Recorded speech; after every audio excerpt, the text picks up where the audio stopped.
What's up, gangsters? Today we're talking about scaled bar muscle-ups, some different scales you can do, why we do bar muscle-ups, and some things to look for maybe as a coach or a friend helping out your friend, or maybe watching some videos yourself, and some things to look for in terms of points of performance and faults. Let's start off with a jumping bar muscle-up. But before we get there, why do we do bar muscle-ups? Well, it's to take ourselves from hanging below something to a position of support above something. You can imagine if you were trying to get yourself out of the lake and onto a boat, if you were trying to get a ball off of a roof, if you were running from the cops, jumping fences, or if you're a cop running after people and jumping fences. But we also think about fires. I used to be a firefighter, and one of my nightmares is being caught in a fire. You go to the door, you open the door, and the whole hallway is on fire, and the only way out is through the window of the bedroom that you're in. Here we are, in our window. I love to use this drill starting out with and teaching people the bar muscle up because it's directly applicable. It's getting myself on a windowsill and out of the window. That could be because of a fire, or it could be because I just locked my keys out of the house and I need to get myself into the house. Before we get started, there is something here that needs to be added, and I highly suggest that you do this if you're gonna do the window drill that isn't here and now. And that's a pad to put right here. Hang on just a sec, let's get this place safer. Awesome, there we go. Now, I won't have to worry about my athlete hitting their head. Just a pool noodle that I wrapped over the top of this bad boy. Hands will start just outside of the shoulders. At this height, don't worry about the athlete doing a kip swing. It'll just be too contrived and not actually helping them much. What you're more concerned about is the side position here, and that the athlete is getting behind the bar before they go through the bar. What we don't want to see is that the athlete is really close to the bar and jumping into it. That could lead to some faults in the future as we move forward closer to the bar muscle up. Hands just outside the shoulder, feet are underneath the bar, and I'm behind the bar as far as I could get. From here, I'm gonna jump myself through the window and land on the window sill. I'm gonna make sure that I'm looking down and I'm seeing what's below me before I jump out of the window, and then I'll press up. I'm gonna bring myself back down to the windowsill, and then I'm gonna press myself out of the windowsill back into the burning building. No, I'm just kidding. So as it starts to get up higher and higher, what you're gonna wanna do is switch from the window drill to the box drill. In the box drill, if you notice the height, it's right about above my nipple line. If I come up on the box here, just slightly higher, about collarbone height, so not much higher. Same idea here.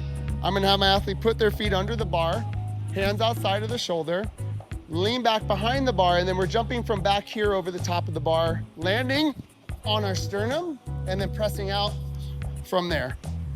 We can bring this down a little bit lower for our athletes and challenge them to get a little higher and a little higher. Same idea, I'm behind the bar as far as I could get with a straight arm. I'm not under the bar and jumping from here, which could lead to a fault we'll talk about in a second.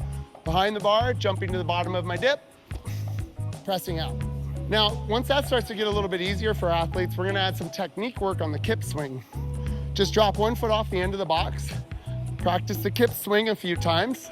Make sure your athlete's getting behind the bar on the kip swing, and then try a jumping bar muscle up with one leg from here.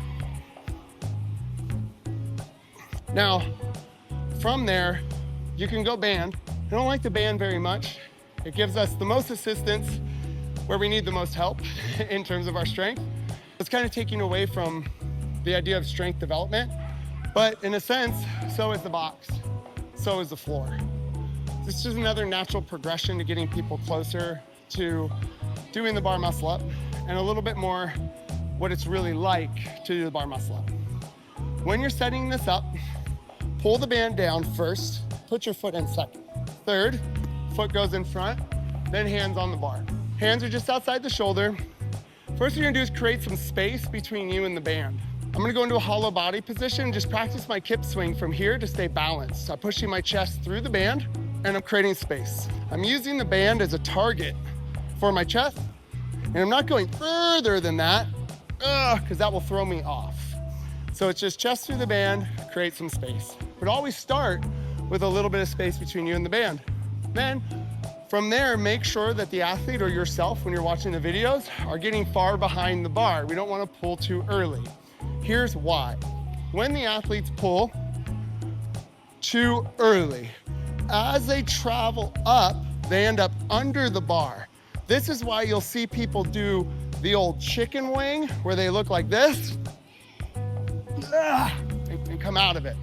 It's because they're not getting far enough behind the bar, elevating their center of mass to get above the bar before they attempt it.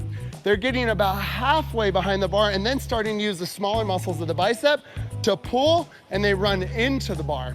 When you're on the band, you want to make sure your athlete's getting behind the bar before they attempt the bar muscle up over the top.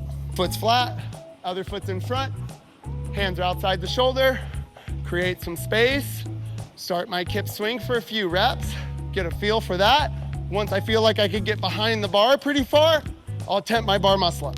Space, behind, up. Next time you're doing bar muscle ups, give these scales a chance.